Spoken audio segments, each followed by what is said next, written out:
This is Christine A. Smith, founder of the Pre-Actor Age Journal and host of the Aging Better Network, a website of resources for actively retired individuals. My guest on this podcast will introduce their own product or service in just a few minutes.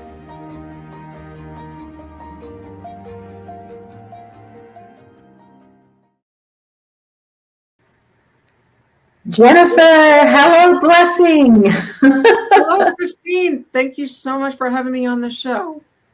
I'm always going to be glad that these recordings are being made.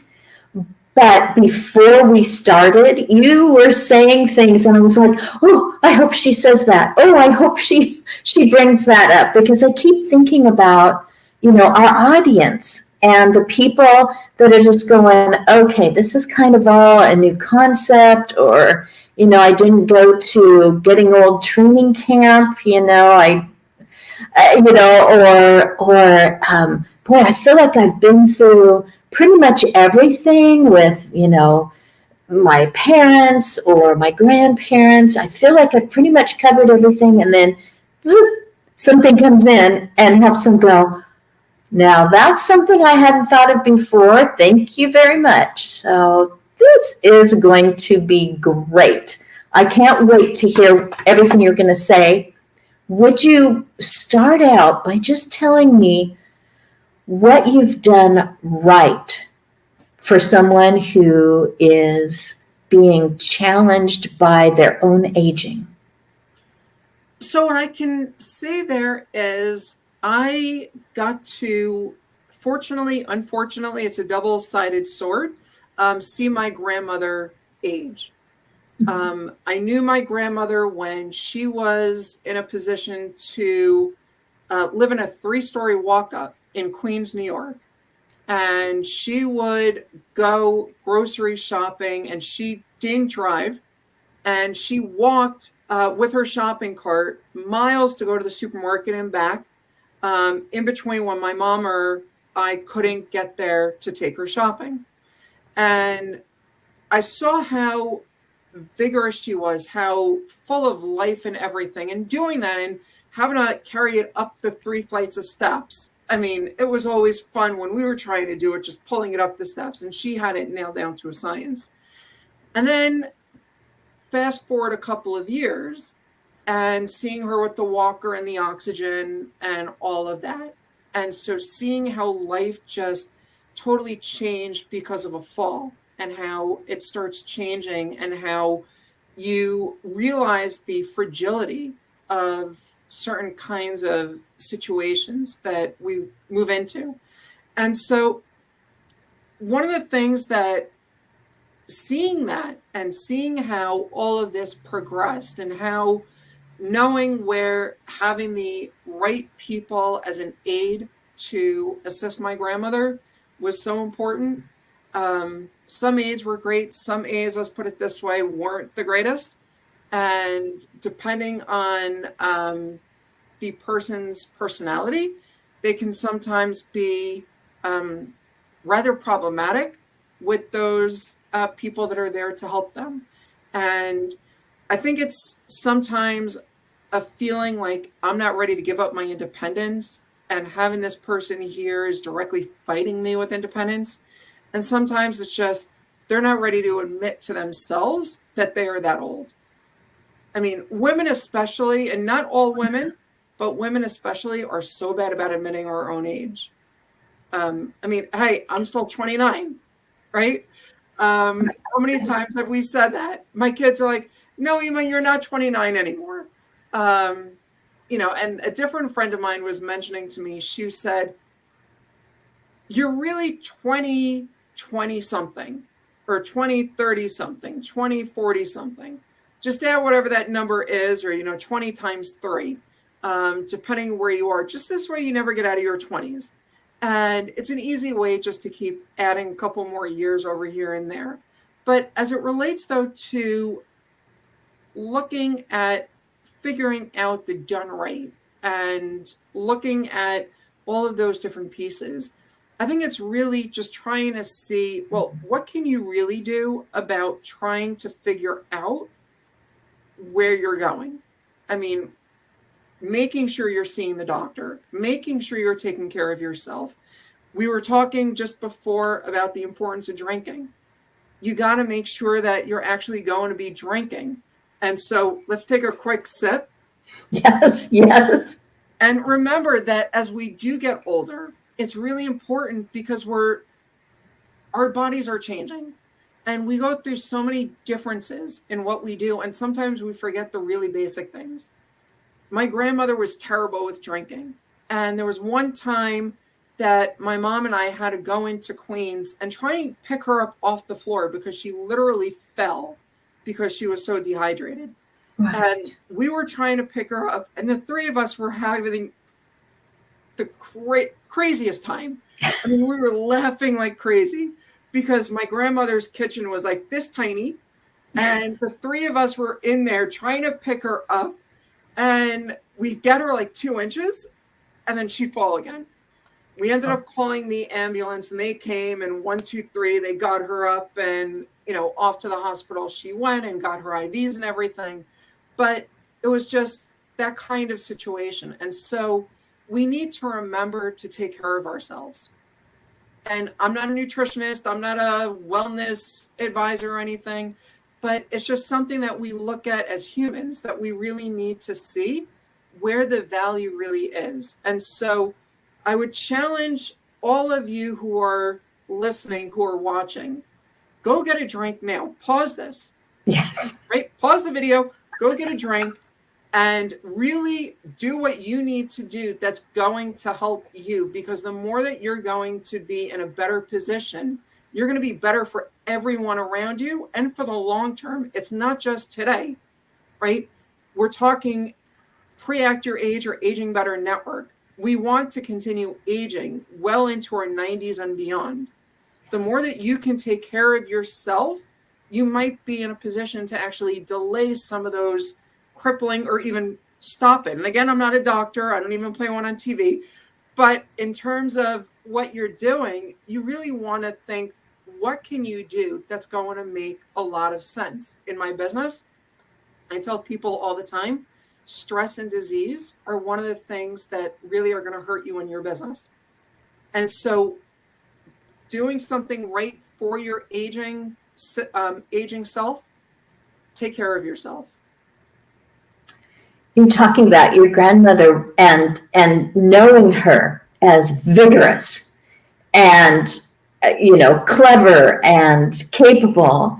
So going from that to vulnerable to something that occurs in every life, every continuing life is going to age, and also having control over something that is easily overlooked. It's so simple, easily overlooked, and that it makes you better at your business. Whatever your business is, baking pies or fixing jet engines or being there for the grandkids, whatever your business is. I love that your energy is, wow, I watched this and here was one of the simple things.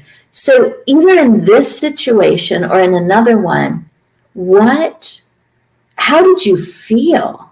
Can you talk about just maybe the feelings, the words that you would put to the feelings of, I wasn't, you definitely didn't have, an email come through saying, hey, you're an adult, probably you're going to start experiencing aspects of aging vicariously through someone. You don't get those. Nobody sends that to you going, oh, that's a good thing to be reminded of. I might be having a grandparent aging in front of me. So absolutely. How did that affect your feelings, or what were the thoughts going around in your mind? So as it relates to my grandmother and as it relates to my own parents, seeing my grandmother be in that decline, and then unfortunately both my grandmothers also then being in the cognitive decline aspect as well, it made things more difficult. My paternal grandmother was a little more in the dementia side, where she really lost a good chunk of her memory and things on those lines. My maternal grandmother wasn't as bad. But it definitely got to a point where there were some phone calls where it would be having this call and then we're just rehashing the same thing. And personally for me, it was upsetting to see both of my grandmothers go through this kind of decline. But just to bring it a little bit closer to home, I was recently at my eye doctor because I have been having problems with seeing sometimes. And I go to the eye doctor and he's like, no, you're too young to have any such problem. And he didn't believe me that I was having this problem because, well, does somebody my age have these kinds of problems? And then he has me go to this machine. He's like, you know what? You're completely right. I was wrong. You proved me wrong. Wow. You have 2 cataracts. And I'm like, great. I'm not old enough to have them. And then the different doctor that took over, the surgeon to do the cataract surgery, he said to me, you're getting old. Well, it's not that you're getting old. It's just a part of getting older that we all ultimately experience. And I'm hearing you're getting old, and I'm thinking about my grandparents and all of this, all of the ideas and what they were dealing with. And my grandmother having glaucoma and some sort of age-related macular degeneration. There was a lot that was, of course, concerning me, just hearing cataracts and getting old. And what does that mean to me? And what kind of ideas and looking at preserving my eyesight for the long haul starts coming in as a result, and starting to really understand where all of this is coming from. And I know it all stems from my exposure to the World Trade Center as a survivor, but it's all related to that. So I'm working with my doctors in terms of lowering the steroids that I take for my asthma and everything, but it's a way to still deal with the situation. How do I control it? How do I move forward?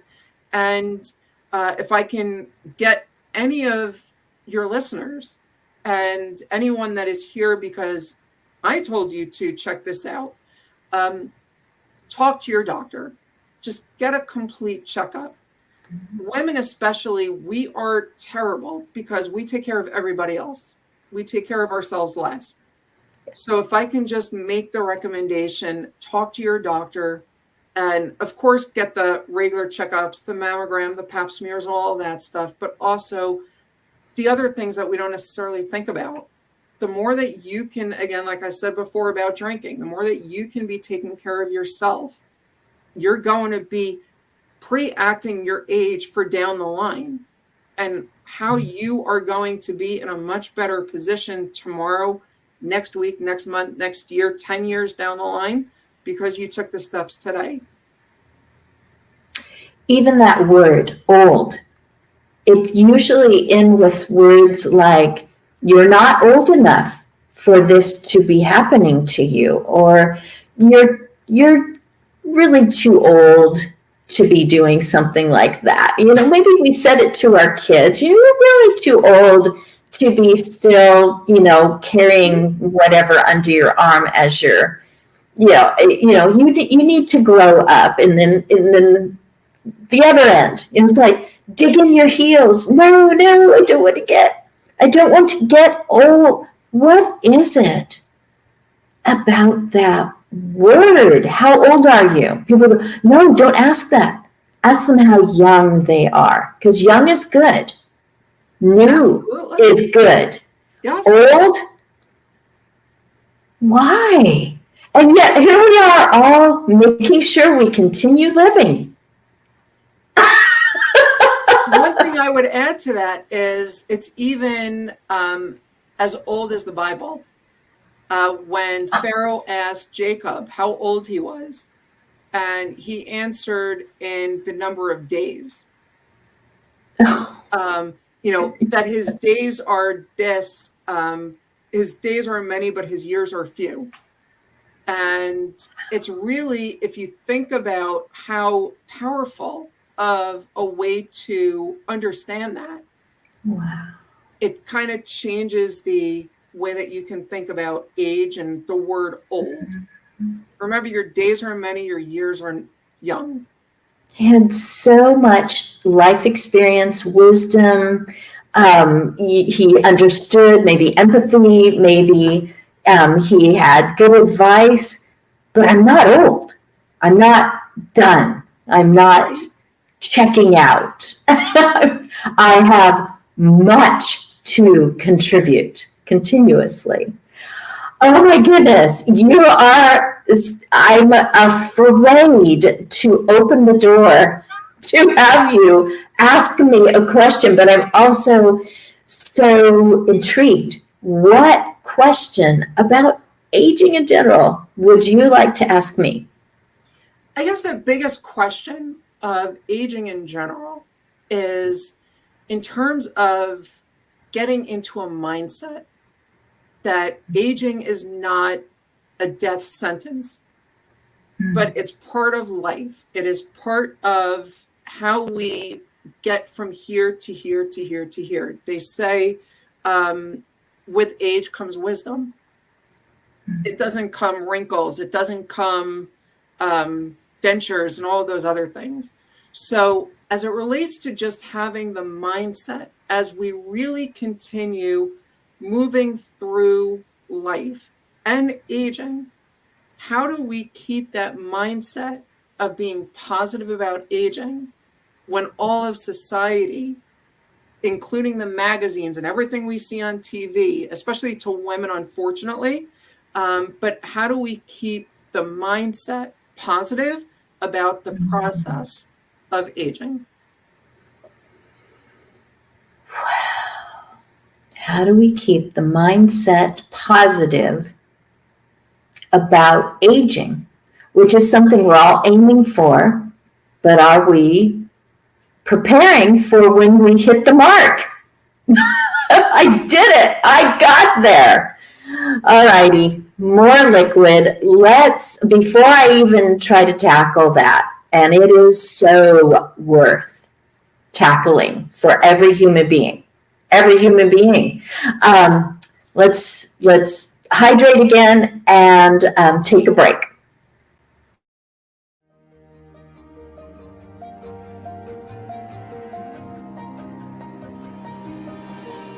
The Pre-Act Your Age Journal guides you to pre-plan for the emotional and relational impacts of growing older. Practice navigating one aspect of aging at a time with Pre-Act Your Age. While your mind is clear, your emotions are calm, and your relationships are deep.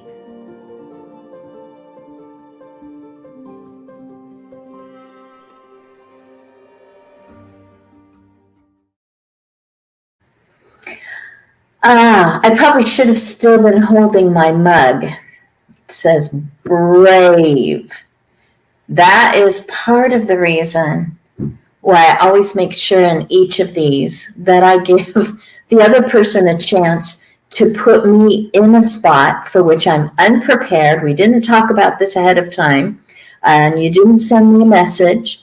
So I get to think about how do we keep or create that positive mindset toward aging and getting old. Are you getting older? Yes, I am. Yes. Hey, you really look your age. And it's like, oh, thank you. I'm so glad that I don't look some other age. Thanks for saying that. Oh my goodness. I see much more about what to wear, how to do your hair, what to do to your face so that you don't look as old as you are. It's very interesting. All righty. I'm going to ask you to project yourself into your future, which you told me earlier you do very often. And I want you to go ahead and talk about that.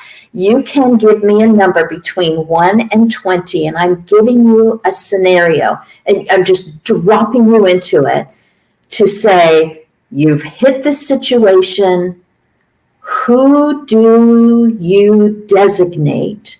What piece of paper does the talking for you? What person does the deciding for you when you are unavailable, unwilling, unable to make a decision for yourself? This is you living.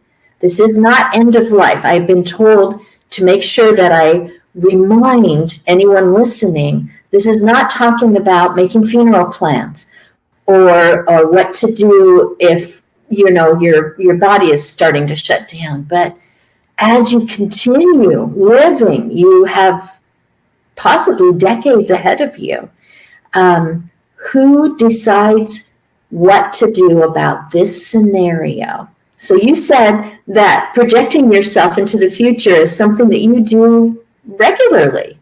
I do, and it's a process called future visioning. Ooh. And what I do, and is it okay if I walk our listeners through a really quick example? Absolutely, and don't forget to choose a number 1 through 20, but we can get there after you walk them. The number's going to be 18, but in terms of what I want everyone to do is I want you all to close your eyes for a moment. I want you to envision yourself at the age of 90 or whatever advanced age that is in your mind. And I want you to be looking at yourself in the mirror when you're 90 or whatever age that is. And other than saying you're a bald guy or you're an old woman full of wrinkles, whatever it is, I want you to tell me about the substance of the person that you see. I want you to really think about that for a moment. I want you to envision, who is this person that you're looking at?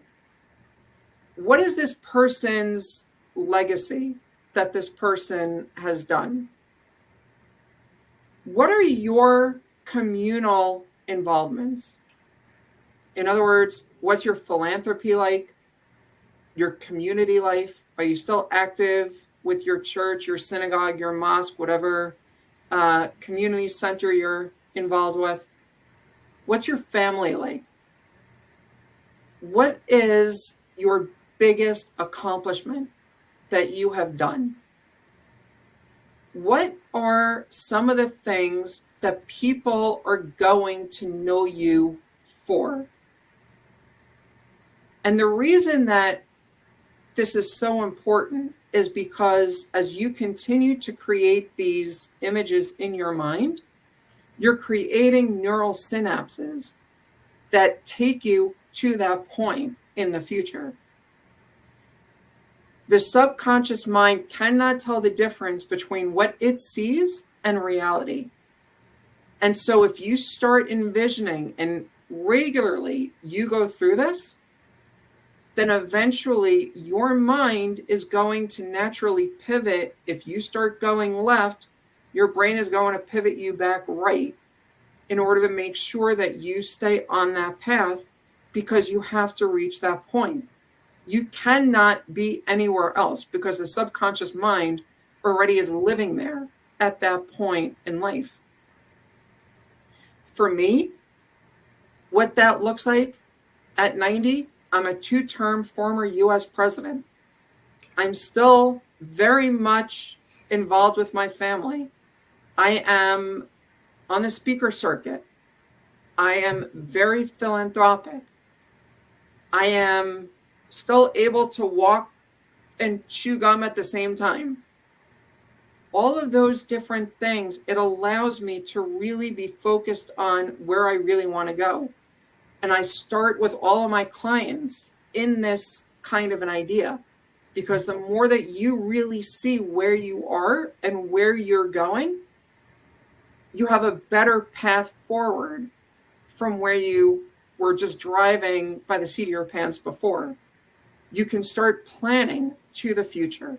You can start looking at the future not as anything to dread, but as something to look forward to.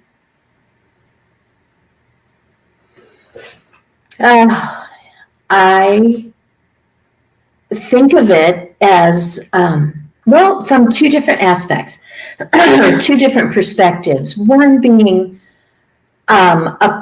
you're creating this algorithm that it just pretty soon there's kind of an autocorrect knowing, oh yeah, that's what she always wants to see, or that's what she always wants to type or text. You know, you're always wanting to, you know, add this name to that one, you know, because now that person is your son-in-law. And so when I put my son-in-law's first name, my autocorrect immediately goes, oh, you must be talking about him again, tick, tick, tick, tick, you know. And then also a person planting a vegetable garden, and not just what do I want to avoid when I get old? Oh, I hope this doesn't happen when I get old. I could spend the whole time pulling the weeds out of the dirt and going, I want to make sure that there's no weeds in my, you know, when I have my 90th birthday party. What about the seeds that you're planting? You know, what about fortifying the soil? So I think of you growing in the soil of the people and the experiences that you place yourself in, and that you make sure that you've fortified them and kept them in your life. And then here's these seeds you're planting of being on a speaker circuit. And, you know, so you're putting those in, because otherwise all you're doing is pulling out all the weeds and going, well, I got dirt. It's not a vegetable garden. You've spent your whole life planting seeds. Yeah, pulling out the weeds, but planting seeds. Why would you stop? You know, it's like, well, I'm going to be 70 tomorrow, so that's it. I don't make any more plans for the future because I don't have one. It's like, and then there's that 115-year-old lady who was dressed to the nines, sitting with a family in a photograph of one of those speeches being made by a person who's well known in aging circuits, going, this is family life. This is, I can't remember how many grapes she had for the 3-year-old to be in the picture as well. I do not remember. I just was, you know, going, you can't just stop planting seeds, and you can't just look at life as being, you know, the weeds you want to avoid. Oh my goodness, this is so great to talk about. Alrighty, it's number 18. Okay, you are in your future.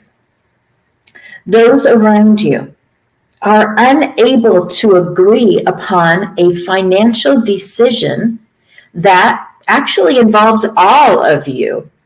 And they are looking to you to tell them what is right and who is wrong. Who or what do you consult for an informed decision? Of course, it's going to be one of these.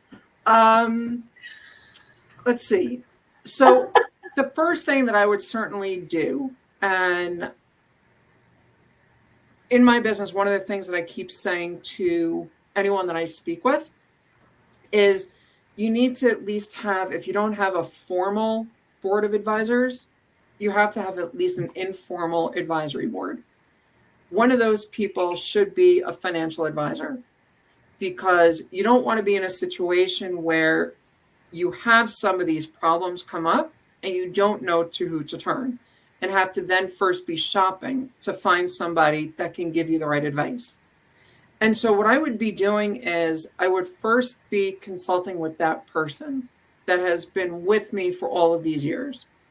I have my financial advisor who I've been with, 16, 17 years, something like that at this point, from when I first met him. And he would be one of those people that I would certainly be consulting to have a better understanding of a particular financial situation that I might need to be addressing. I would also look at, from my children, where exactly is the disagreement? Sometimes the disagreement is not in this is the direction we have to take, but sometimes it's why do we have to take, or you're not going far enough. And so the disagreement doesn't always come down to you got to do A or B. Sometimes it's C and you do a little of A and B. And so seeing how these ideas can be looked at together and how you can really start figuring out, well, here's where we need to be, right? We know this is where we have to get to. How can we start finding the solution that's going to allow us to get to that point? Remember, we said just a moment ago, your subconscious mind cannot tell the difference between reality and what it sees.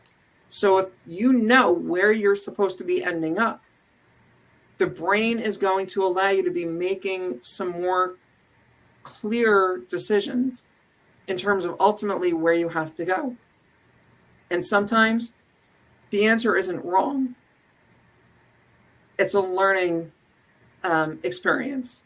And so seeing where you go from there, you're getting the advice from the people that you need.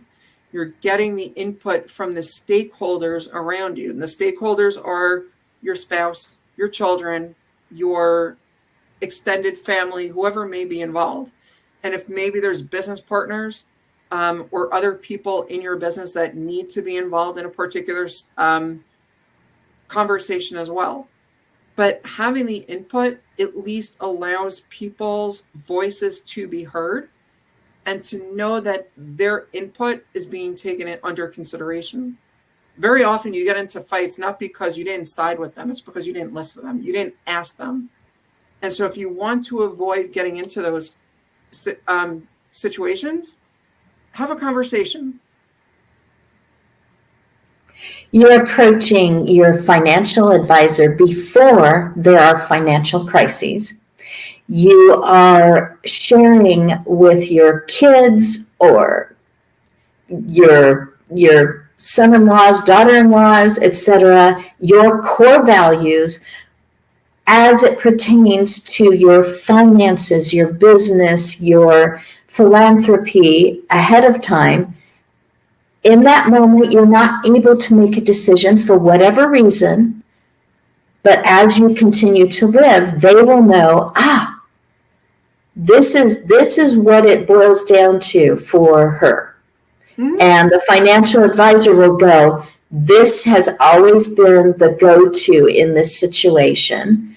Or it could be a combination of both of these. We don't know how long it will be until she can start making a decision for herself again, whatever the circumstance. But we know the course that she has set because she's communicated it. So, yay! I would love to do another one with you, but I want to make sure we have plenty of time for you to talk about what you do, what you've done, I don't want to skip over one thing, and that is to just ask you, have you seen someone already, and it could be you, pre-act their age by something, communicating something very directly, very intentionally, not just haphazardly, or they've already taken a step, a physical step by going into a place where they want to live, or they have physically created something that everyone can refer to, or that's where they're going to keep whatever it is you're looking for. Have you experienced anything like that, or does something pop into your mind? So I think going back to like what I mentioned earlier with the eye doctor and understanding what it means with the cataracts and eye health and overall health. Also looking at my nutritionist and what she used to say, you can do it now or pay later. A lot of things that we do, we think I can, dermatologists, as an example, would say you got to wear sunscreen every single day. Why? Because they know that at some point down the line, somebody may develop skin cancer. Used to be in the 50s, 60s, 70s, suntan lotion was looked on only if you wanted that beautiful bronze tan look. Otherwise, who needed the sunblock? Now, it's in almost every product that we use. There's some sort of SPF component to the moisturizers, to the creams, to everything that we use. And so we look at the difference that's there. We look at what is it that we do today that can really impact tomorrow.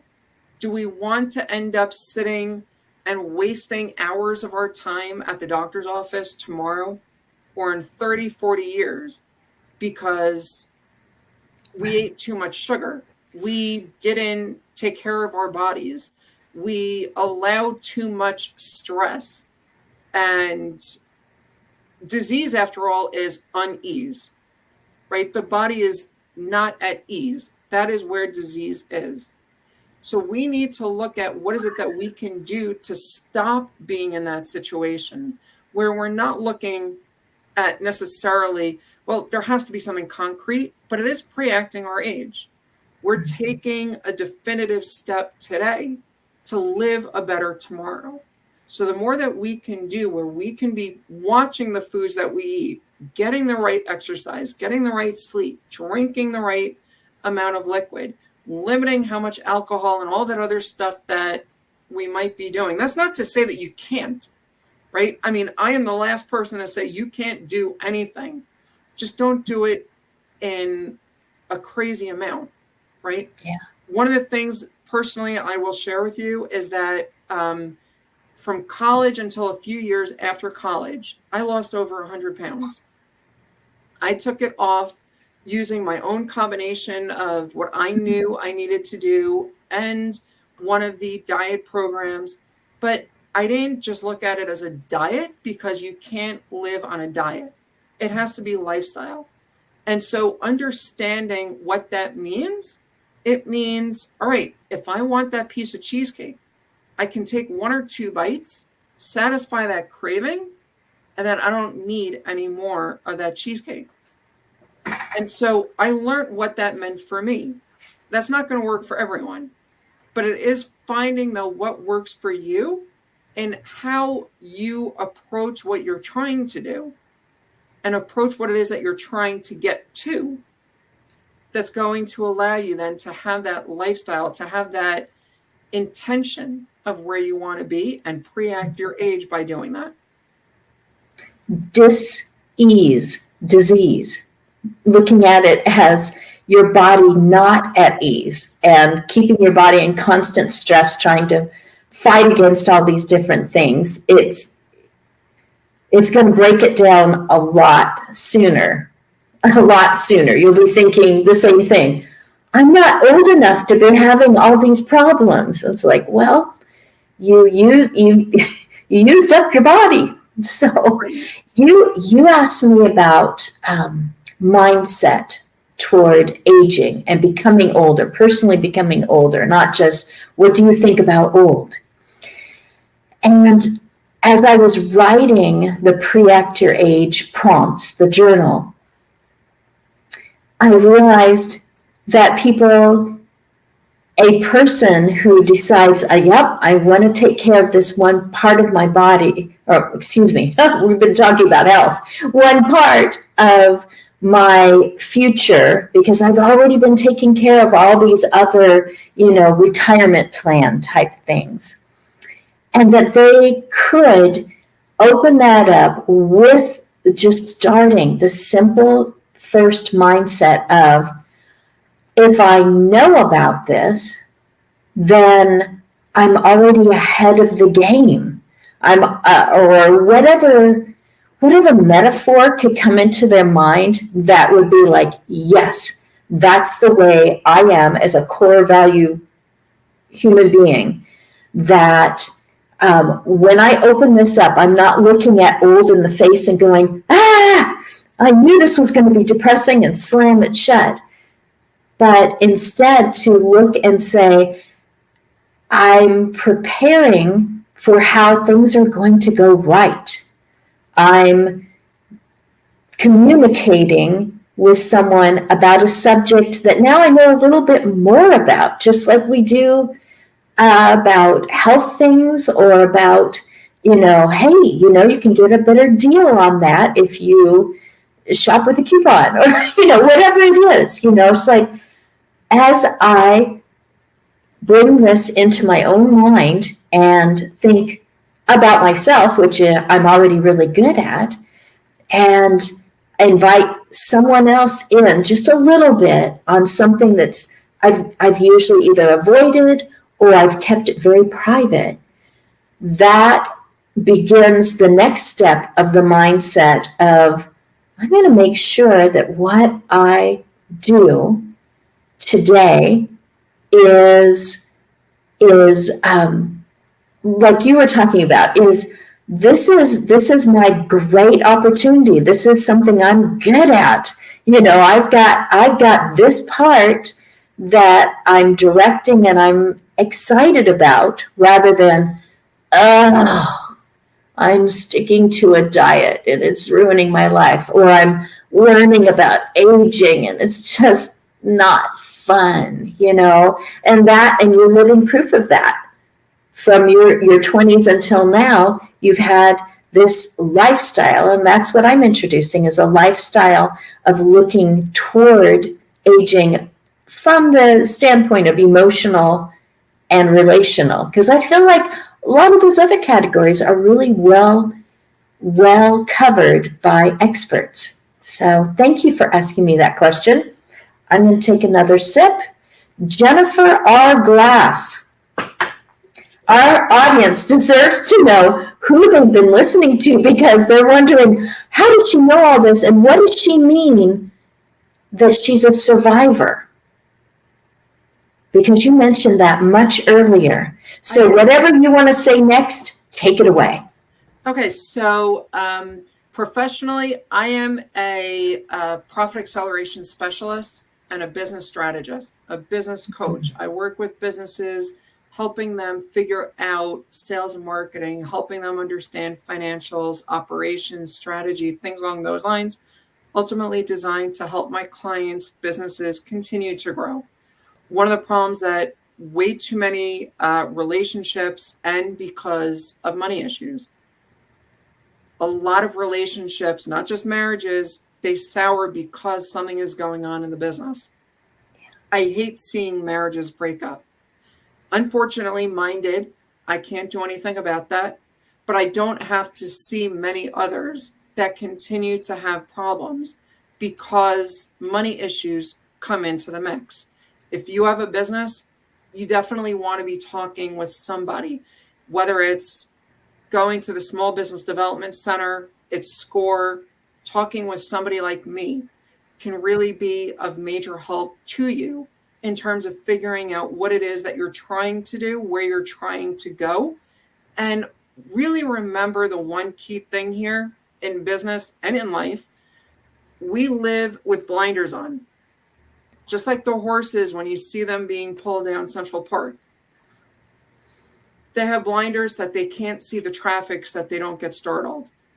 We purposely have built those blinders, even though they're not visible, we wear them all the time.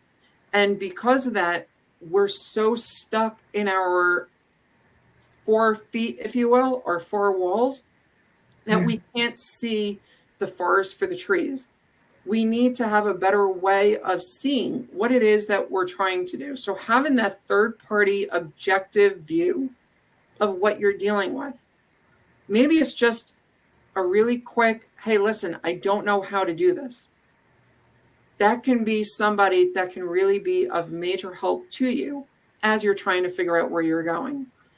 As it relates to being a 9/11 survivor, I was on September 11th, 2001. I was on the corner of Wall Street and Broadway. My company had 2 office buildings, one on 65 Broadway, one at 44 Wall, across from the stock exchange. Yes. I still remember to this day, even though I wish I can forget it. And I unfortunately feel like that's going to be one of those memories that even at the very end, I'm going to remember. But I remember getting out of the subway and seeing all of these personal belongings. I saw dolls. I saw kids' shoes. I saw, if I would have picked up some of the paper that day, I would have been loaded, because these were bearer bonds and street name that flew out from the Twin Towers, all the different firms that had everything stored there. Seeing all of the belongings just on Wall Street, as you got out of the 2-3 station at the Wall Street station, walking up Wall Street, passing the stock exchange, going to my office on Broadway, and having the office manager in our Broadway building say the COO didn't want anyone upstairs, so we were just hanging around downstairs. And saw the buildings burning on fire, saw, unfortunately, people jumping from the buildings, things along those lines. And not to bring everybody down, it did, though, give me a better understanding of what it really means to be living, and to really understand what it means to be doubling down on giving back, doubling down on making sure that for the 2,977 people that lost their lives that day, and for the thousands more who have lost their lives ever since, and the military fatalities and casualties as well. I mean, all of those injured service members that have given of themselves, and I cannot thank them enough for really keeping our liberties and our rights so that we don't have to serve. They stepped up to the call, so we don't. And we have to be grateful to them every day. But seeing what it means to be a better social citizen, what does it mean to be a part of our planet? What does it mean to really be leaving our planet in a better position than we found it? And that's why in my coaching business, knowing what I do and my why, and wanting to give back, like I said, when I'm 90, I see myself being a 2-term former US president, because I know exactly what it means. It's really making those changes, making the improvements to leave this world a better place than we found it. And so whatever it is that you're going to do, and it doesn't have to be as grand as being president of the United States. If you smile to the next person that you see and say hello, if you see somebody from the housekeeping staff, the next time you're in a hotel, you're in an office building, these people go their entire day believing they're invisible, because that's what they're trained to do. Don't be seen. Don't talk to the guests or anything unless you're spoken to. But if you can say hello, good morning, how are you? You're taking what could have been a completely situation, just another one of those interactions. And you might be giving this person the reason for them to continue going on, because they were seen, they were heard, they were listened to. If you can do that, that can be your big thing of what you're doing. Doesn't have to be as grand as being president.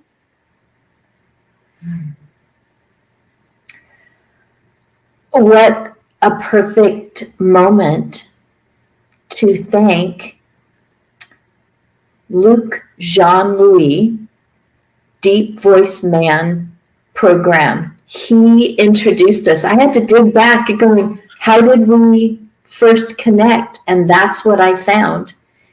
So he is not invisible. He has created this moment, this recording for someone else who is either going to smile at someone who's feeling invisible, who's wondering why they are continuing to go on, And they might be any age at all.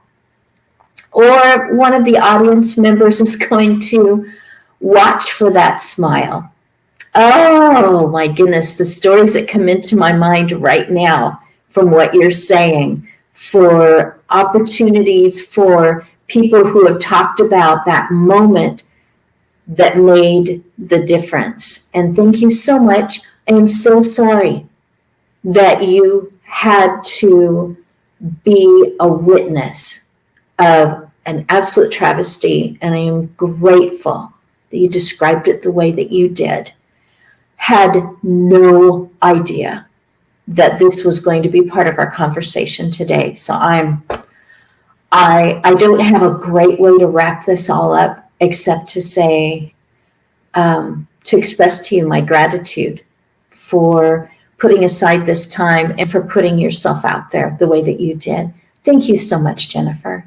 Thank you, and thank everybody for listening, and just take that step.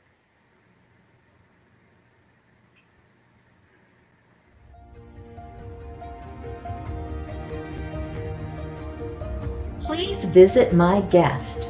You'll find their link in the show notes.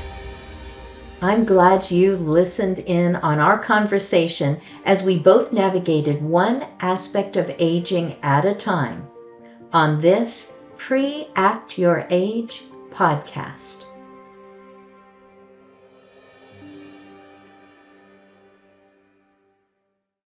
All of the ideas and thoughts expressed on any Pre-Act Your Age podcast are candid conversations and opinions. For medical, financial, or legal advice, consult a professional.